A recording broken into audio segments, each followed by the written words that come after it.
En séjour à Brazzaville, à l'occasion de sa deuxième réunion, le comité de pilotage de la plateforme sur les solutions des déplacés forcés de la République centrafricaine dans les deux Soudans, au Tchad, au Cameroun, en RDC et au Congo, a rencontré vendredi à la résidence du plateau le chef de l'État congolais. Ce comité est allé faire part à Denis Sassou Nguesso de ses activités dans le cadre du retour au bercail de ces déplacés forcés suite aux différentes guerres civiles qu'a connues la RCA. C'est ce pays, par l'entremise de Bemaka Sui Josiane Lina, ministre de l'Action humanitaire, de la solidarité et de la réconciliation nationale, qui assure la présidence permanente du dit comité. Elle est très marquée par les précieuses orientations du président de la République.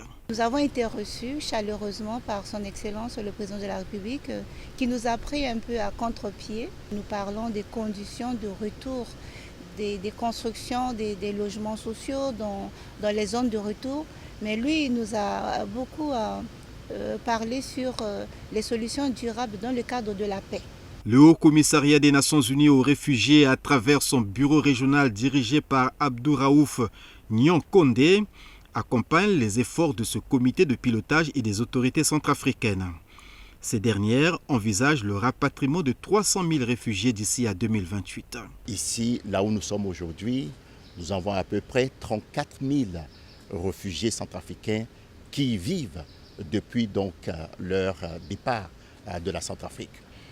Et l'ambition de tous les États et surtout la volonté politique des autorités de la Centrafrique, c'est de faire entrer près de 300 000 réfugiés qui se trouvent dans ces pays d'ici à 2028.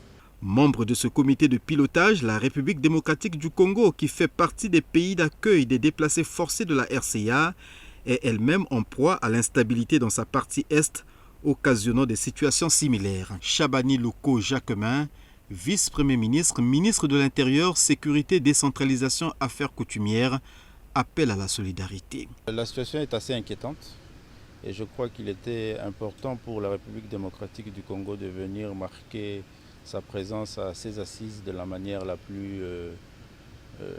importante possible.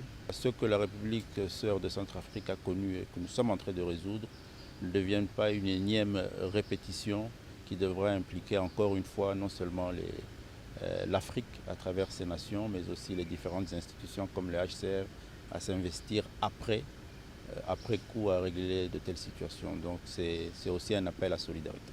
Soulignant qu'au terme de la réunion du comité de pilotage de la plateforme sur les solutions des déplacés forcés de la RCA, la République du Congo va prendre la vice-présidence tournante du dit comité.